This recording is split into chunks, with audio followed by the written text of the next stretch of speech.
All right, guys, we're back with another episode of the Workbench, your resource-rich weekly podcast and newsletter. We're here with Tanner Mullen, the founder and CEO of DripJobs. Tanner has started his own. He started his own painting company and then parlayed that into his own painting SaaS company. So super unique combination. We usually have home service owner operators or potentially software founders. Rarely do we have both at the same time. So Tanner, super excited to dive into your story. How's your Thank you, how's your man. week been so far? Yeah. Exciting, man. Exciting week so far, full of opportunity. Every week presents new challenges. Got to execute from the previous week. Keeps me on my toes. Yeah. Yeah. So yeah, man, it's been a good week so far. Great, man. Well, let's get into it. I want to talk how you started the painting business, how your experience there, then starting a SaaS company, kind of a crazy transition or a big jump for a lot of people to go from that business type to the other. So, before we dive into that, man, tell us a little bit about you and your background, and kind of get us up to speed on Tanner's story here. Yeah, man. So for me, my background stems from, first being a painting business owner. I started my business really to help my dad. He was battling addiction. He went through depression. My mother passed away. So that's kind of the foundation of it. It also helped me because I always wanted to own a business. I pretty much worked in some of the biggest sectors in our economy. I worked in banking, restaurant, life insurance. I did car sales, and I did all of this before the age of 23. So for me, I didn't wait to, let things fall into place. I kind of was able to anticipate when I needed to make my next move. And it served me well because I got to learn a lot. So I learned, hey, how does customer service work, at a high level? What gets people to buy when they're sitting down at a table and they're looking at a menu? Do we let them order or do we facilitate that exchange? Right. So I had such great sales experience in the restaurant. I became a manager of a restaurant. So I got to see really what it looks like from a back of house, front of house perspective, which you're a software guy. Hey, there's back of house and there's front of house, right? You got the devs, you got the customer success side. So even just taking that and putting it into my business now, that experience is invaluable. And then from there, I got into car sales. So learned the art of closing, psychology, just understanding what makes the needle move in our world. And then life insurance. Life insurance was, how disciplined can I be? Can I wake up without anyone wondering where I'm at? And can I go out and can I hunt? And then banking. So all of this accumulated into just a lot of real world experience. I got to see life through a different lens and just collided with an opportunity to help my dad and started a painting business. So that was about 8, 9 years ago now. Talk us through starting the painting business. Was it something your dad had going and you took over from him? Did you guys start it together from scratch? Before we get to Drip Jobs and the SaaS that was birthed out of the painting company, talk to us about getting that first painting job and getting that business off the ground. Yeah, man. No, he was out of business for years. He was unemployed and, kind of just lost all motivation. When my mom and him were running it, it was the classic husband does the work, wife pays the bills thing. But I did paint with him when I was younger. So he would take me to work with him when I was like 13 and got to see a little bit enough to know that, like, hey, there might be something here. I knew there were times he made good money, but there were also times we didn't have any money. So like it was like the feast or famine style single owner operator that I'm passionate about helping. But for me, honestly, man, it was a fresh start. It was, hey, I learned all these things about business. I learned all these things about customer service. I'm a killer salesperson. So I imagine, this is my hypothesis, if I take this into this painting industry and I apply these skills, I have a pretty good shot at success. And that's what I did. So first job generally, you know, really came from a friend of a friend. And I learned real fast that my father was not in the right place to be a partner in this. And it was simply just because it's been years, and I went away to college and we hadn't really worked together. And I'm like, wait a minute, I have a bigger problem on my hands because I did quit my job. Like I went all in. I was making 80,000 a year. I thought he would be who I remembered he was. And it's good because it worked out to where I had to learn. I had to go through the process. I thought I could just sell the jobs and he would paint them and he just wasn't in the right place to do that. So it forced me to get creative. I had to start off with some subcontractors, and I kind of just took the reins from there because I really had no choice. I couldn't go back to my job. I painted my daughter's room just a month ago, and that was a really insightful experience because I wanted to do it right. So I'm watching my Yeah, YouTube videos, I'm filling all the holes, I'm sure. spraying the texture on the Okay. walls, I'm Love painting that. it, double coat, primer. Like, yeah, if I'm gonna do my type of, if I'm gonna do something, I'm gonna do it right. So for me, like my big insights, and then I want to ask you about like just the economics of the painting business. For me, it was like, man, the painting's not even the hard part. It's all the prep work and getting the room Sure. ready to paint took a lot of time. And then as I'm doing it, my business mind's going. I'm like, there's not really a lot of costs here. Obviously, the time seems to be the biggest one, and then the paint itself and the Yep. tools. What are the economics of a painting business? What are margins like? How do you go about, for someone that's listening, thinking, man, maybe I could go paint some houses or some rooms and make some Yeah. money? How do you go about making a profitable painting company?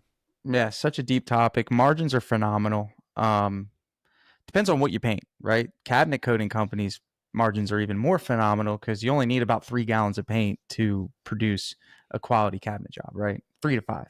The highest cost is going to be your materials at scale, right? So your cost per gallon's $30 to $40 for a decent product. You're using sometimes 15 to 30 gallons of paint on a job. Marginally, you're looking at about 15 to 19% of material costs. Like that's all your plastic, tape, paper, paint.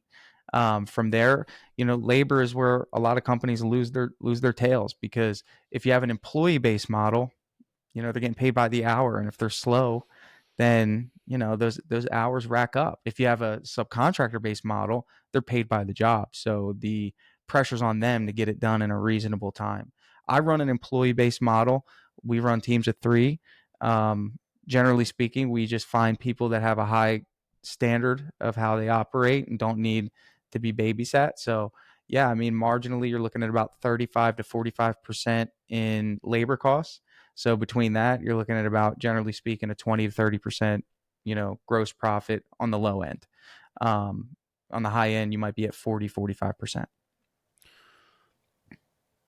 For someone who's listening and they're looking at Tanner and he's created a painting business and he's created a software company out of that, and they're thinking, man, I want to go make my first buck painting. What would you tell that person in terms of like the 1 to 3 things to nail down to get their first painting job? Yeah, man. First thing, for me, first painting job was buying leads. That was it. I had to buy leads. I sped up the whole process. I could have knocked on doors.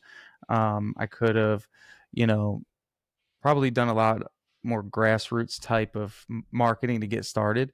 But for me, just wanting to get to what I was best at, which was sales, I needed to get at a customer's table, right? I had to sit down at a table. So bought leads. I had the budget to do it. And, that got me my first job, aside from the one that I told you, like a friend of a friend. I mean, that doesn't last. That was just like hey, by the way, I'm starting a painting business. Oh, I paint a couple rooms. Like that was good, but I knew that I wanted a bigger job. I wanted, a full exterior or, a bigger portion of the interior. So, I mean, for me, and what I teach early starting painting business owners is you need reps. Like if you can pay for the leads to get the reps, that's probably the best way. Because you don't want a process that's random, right? You got to be able to reverse engineer what you did. Like if you have a random result, oh, I got a couple jobs from, this paint store, right? Like, well, it's hard to repeat that, So when I could buy leads, I can literally just turn a dial and out would come a lead. Where were you buying those leads? Home Advisor. Home Home Advisor Advisor. was Okay. back then it was Home Advisor. Yeah. It's Angie Leads now. There's Thumbtack. There's, all sorts of different, things out there, but it was Home Advisor. Yeah. They're not the best, but, for me, it worked. Yeah. Okay. And then what about pricing a painting job? As I'm going through and painting, like, how would you ever determine what to charge someone? Is it about square footage? Is it time and materials? How do you go about intelligently pricing a painting Yeah. job? Yeah. So this is where the benefit came through for me knowing painting, right? Like I painted with my team for about 6 to 8 months when I first started. So this allowed me to drill down my pricing because you really have to have a good understanding of how long things should take so you can Hmm. price it accurately. That's why it's called an estimate, which sucks because it's not really it's not really a promise, right? Because the thing is, you're estimating, you're hoping that you hit that number with your labor. You're hoping you hit that number with your paint. And there's been many times where I completely underestimated paint, completely underestimated time. Even to this day, it's like, we estimate something and we hope that we hit it, but there's a variable that comes up that just requires so much extra work and attention that just wasn't seen during the sale. Here's an example. We were painting a huge $40,000 job, and our pressure washing contractor got chlorine or bleach on this wooden ceiling, this like wooden soffit, and we couldn't see it obviously, but then it started to dry and it started to oxidate. So that whole thing had to be sanded down. And we're not talking about 1 day, 2 days, 3 days of sanding down a ceiling that, you know, it is what it is. So you can lose your tail pretty easily Yeah. with circumstances. And there's just variables like accessibility. Like if you're running through an estimate, you might not notice how high something really is, or the substrate. So it's a lot of guessing at first. Like it's a lot of just hoping. Generally speaking, I would look at a job, and this is kind of how I hedged it. So essentially, I would only really take on full houses. So I didn't have the variable of like a half a day. I would just assume like, okay, what is my labor cost for a day? Let's say it's $1,000. I'd go, okay, I'm going to give my team 3 days to get this done, right? That's the benchmark. So what's the labor cost? It's 3K. And then I'd say, okay, on the high end, how much paint would I use? 20 gallons. 20 gallons at $50 a gallon. Let's just call it, $1,000, right? So from there, now it's just how much profit do you want to make, right? For me, I would try to go for 50%. So I'd price the job at 8K, and I would use that as leverage to negotiate. So I'd know that my cost is 4K. So literally anything above 4K, I take the job, especially if I got to keep my team busy. So I would just play with the numbers. At the end of the day, I'll take it for 5K. I'll only make $1,000, but the customer will be happy because, they got a sweet deal, but we need to get the job done in 3 days. So there was a good balance between like good project management, making sure the job got done, and then creating a buffer in your pricing to make sure you don't underestimate and get crushed. One of the biggest themes I've seen in entrepreneurship from companies I've worked at to other entrepreneurs I've known is that doing business A results in the insights that lead to business B, and then business B is the home run. I worked at a unicorn startup called Frame.io, video review and collaboration tool. Emery started it after running a post-production house and realizing how bad the tools were to send clips back and forth. He then started Frame.io, $1 billion company. He's very rich. It seems like you've gone through a similar process. So talk to us about creating your own painting CRM Sure. and why you didn't just go with Jobber, House Call Pro, or Service Titan, or Yeah. the many, many options out there. What was that like for you, and how did you go about starting your own Yeah. software company? Yeah, and the cool thing is it's not just for painters, right? Because the problem isn't painting specific that I was aiming to solve, right? So that's one of the keys. Like, and I think you're absolutely right. Like, I think no one knows the problems more than the person who experiences the problems. And sometimes businesses will try to create themselves and kind of just like, try to speculate what the problem is. And it's like you really can't, like, you can try to imagine what it's like to be a fish, but like you'll never really know what it's like to be a fish. Like you can watch a fish for your whole life and watch it swim back and forth, and you'll never feel it. Like you're just not a fish, right? So, naturally I am the customer. Literally, I know what it's like to feel the pressures of running a 7-figure house painting business, and feel the pressures of having to get leads and having to follow up those leads, and feel the pressure of having to keep a team, multiple teams busy, and feel the pressure of like being disorganized, and feel the pressure of looking at your schedule and saying, man, I don't have any work for this crew next week. I'm going to have to figure this out. They're not going to be able to provide for their families. So for me, it's like, I know what all that pressure feels like. And it's like, okay, so when I set out to build this thing, I'm like, this is the vision's already there. Like I know what problem needs to be solved. The key is just the execution. So for me, it's like, generally speaking, DripJobs solves a ton of problems. But to your point, man, no one knows those problems better than the person that's living, the reality of those problems. And I'm fortunate enough. I love technology. I'm technology first. I've always been into technology. So I'm kind of like a hybrid. I wasn't really supposed to be in the painting business. Like I wasn't a painter that started a painting business. I just wanted to help my dad, and I was like, well, I want to sell things, like, and it just so happens that it just worked out. For someone that's listening, of which there's many home service owner operators, especially this younger generation, we're all tech first. We've all had iPhones in our hands since middle school or before. We're all using AI constantly. So I think that whereas maybe 20, 30 years ago, the idea of someone who ran a home services company building a software company was like super, super unicorn, still quite rare today. But I think a lot of, especially the younger home service owner operators we've had on here, like very, very comfortable with technology. Maybe not coders per se, but very comfortable with it. If they're listening, they're like, "Fuck," excuse my language. I want to start a software company. Like, explain to them what that process was like for you to go like from 0 to 1 to go. Okay, I'm running this 7-figure painting business. I Yeah. think I can build an app. Like, just that jump from like, yeah, I think I could do it to like, here's a product other people can use is like a Yeah. massive gap. How'd you Yeah. get past that?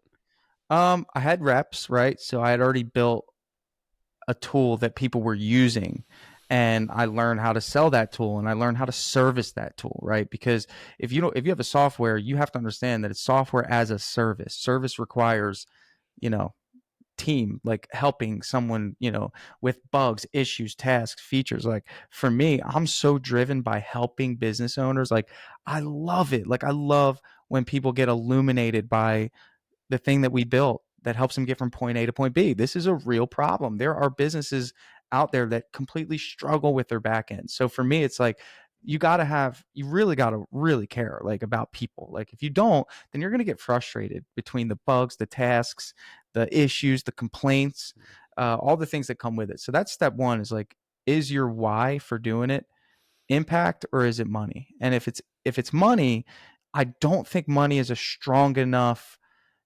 driver to get through the sludge of growing a software company. I just don't think it is because, you know, you're going to be spending a lot of money with no return anywhere in sight for the first year trying to get your product to where your vision in your head comes to life, right? You know this, Bryan. Like, at the end of the day, man, it's like it's in here and we got to get it on the computer. And you have to explain it in a way to someone to build it. And it's like it's really hard to do. And they come back with things and there's this iteration process that occurs. And then what happens is you and I, visionaries here, dude, like you get it. You have another idea. And you're like, no, no, no, that's not the direction. Like now that I'm seeing it, it needs to go here. And then you have to stop what you're doing, but you have to be able to motivate the person building it so they don't get burnt out, right? And there's just such a balance at play. It is so deep, and I think you know what I'm talking about. I'm trying to get it out in words, but it's one of the hardest challenges that there is, and that's why there's so few wonderful softwares out there because it's not just an idea. It's a business. It requires iteration, it requires leadership, it requires project management, quality assurance, it requires relentlessness. So yeah, if you have a great idea, I posted this the other day. Ideas are now a commodity. Software is a commodity. You can build it right now. You go to any of these no code AI builders, you can build anything you want. But execution is the key. Deliverables are the key, and service is the key. We serve 2,000 business owners. Our help desk is jumping, and you've got to have an infrastructure that can manage, train, and ensure that our home service owners, these guys have short tempers, are well taken care of. Yeah, no, there's definitely we love working with home service owner operators, and there's so many benefits that come with it. But like any user base, there's challenges too. And when you're working, I think with a more techie user base, they're going to probably be more critical and they're going to whatever. But yeah, I don't think it's any secret that I would say majority or your everyday home service owner operator is not necessarily the most technologically most tech first person ever, and so building something for them that's easy to use and simple, I think, takes a lot of work. There's a quote that it's like I would have written you a shorter note if I had had more time, right? Making things short and simple and easy actually takes a lot of time and a lot of refinement. So for everyone that's listening and hearing about DripJobs, like, is it just a Jobber clone? What exactly is DripJobs? Yeah. So no, Jobber has its place. I'm sure they're very good at what they do. I'm the type of person, I don't really even pay attention to other softwares because I feel like it stifles my creativity, and that's the magic of DripJobs, right? It's like I don't need to go look at another software to know what to build. I still am the customer. I'm still running a 7-figure painting business. As I scale, I have to create new features for DripJobs. that other people will eventually need or need right now. So for me, it's not, and essentially it's pipeline driven, right? So here's our core offer is that we send communication to your customers at the perfect time automatically. And we do that because we've predefined your customer's journey in our system. Every customer, I don't care if you're a flooring contractor, granite installation contractor, painting contractor, roofer, you could be a fence installation contractor. It doesn't matter what you do, concrete coatings, cabinet. You and I treat our customers the exact same when it comes to buying and delivering our services. They come in as a lead, they come in as a request. From that point, specific communication comes out. Where did they come from? If they came from Facebook, then we need to create a more aggressive sequence to get them booked. If they came from your website, we don't need to be aggressive. We just need to let them get to the next step. From there, we got to go to the appointment. DripJobs has the appointment system built in. From there, we then have to create a proposal. Of course, there's a proposal system. But what happens when we send the proposal? We got to follow up with that customer. So the system automatically updates the stage, triggers the appropriate follow ups. And then, of course, what does that customer do? They have to sign the proposal. Customer can sign it. They need to pay a deposit, place the deposit. From there, the customer then moves to a job automatically. From there, customer gets a thank you message. From there, customer gets scheduled and gets updated on when their job's scheduled. From there, they get moved to in progress and gets notified that the team will be on their way tomorrow. And then from there, the customer gets a completion notice with a review link. And this is the journey that we're taking our customers through. DripJobs does it all automatically, and every bit of that communication is already built in the moment you sign up. So literally, all you have to do when you sign up is add your logo and add a customer, and you can bet that the communication we're communicating with a bunch of transactional things that a business needs built on top of that. Love it. Keeping it simple. I have dealt with at our previous company, Tool Desk. It was a lot of what you're talking about built on top of Jobber. From building a CRM perspective, you need to really own the calendar and the booking and the appointment and those core milestones throughout the customer journey if you're going to own the communication, because the communication is built on the back of the fact that the proposal went from, being viewed to accepted to now the job Right. scheduled. From a DripJobs perspective, what are some of the areas that you guys are thinking about building, or areas that your customers are coming to you saying, hey, I love that DripJobs has, A to K, but I really want to see if they can get me the rest of the alphabet. What are some of those bigger areas you guys hear a lot or you're thinking about expanding into?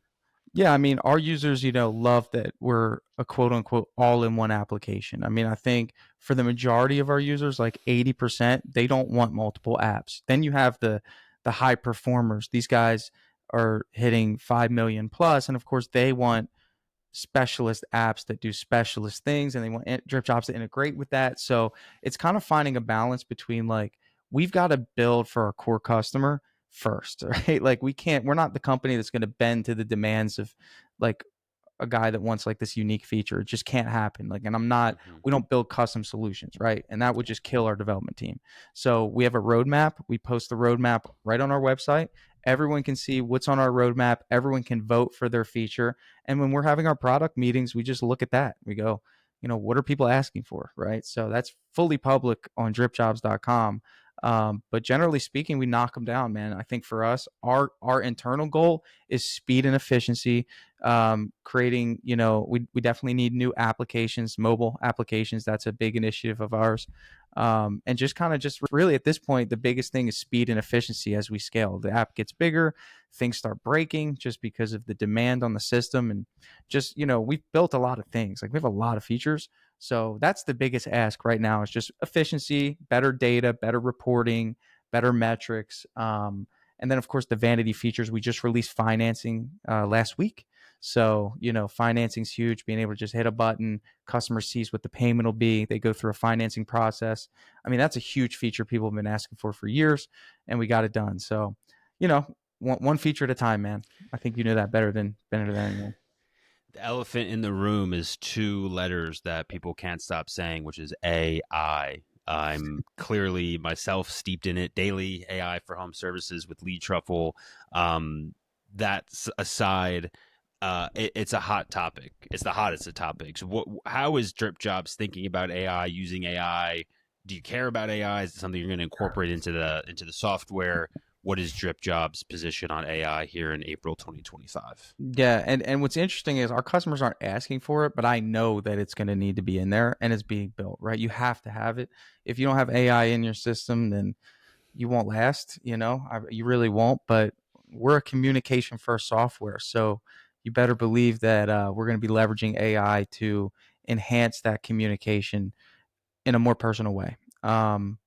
I can't talk too much about what we're doing, but I'm sure you can imagine, just like you, well, your app has a lot of AI, that it has to be a forefront of our focus. We won't survive if it's not. Yeah. Tanner, for people that are listening, anything we didn't cover here that you want to share from your journey from scaling a seven-figure painting company and then Sure. creating a SaaS company out of that? Yeah, look, I mean, as a home service business owner, I think the cool part about what I'm doing is, I'm helping other business owners.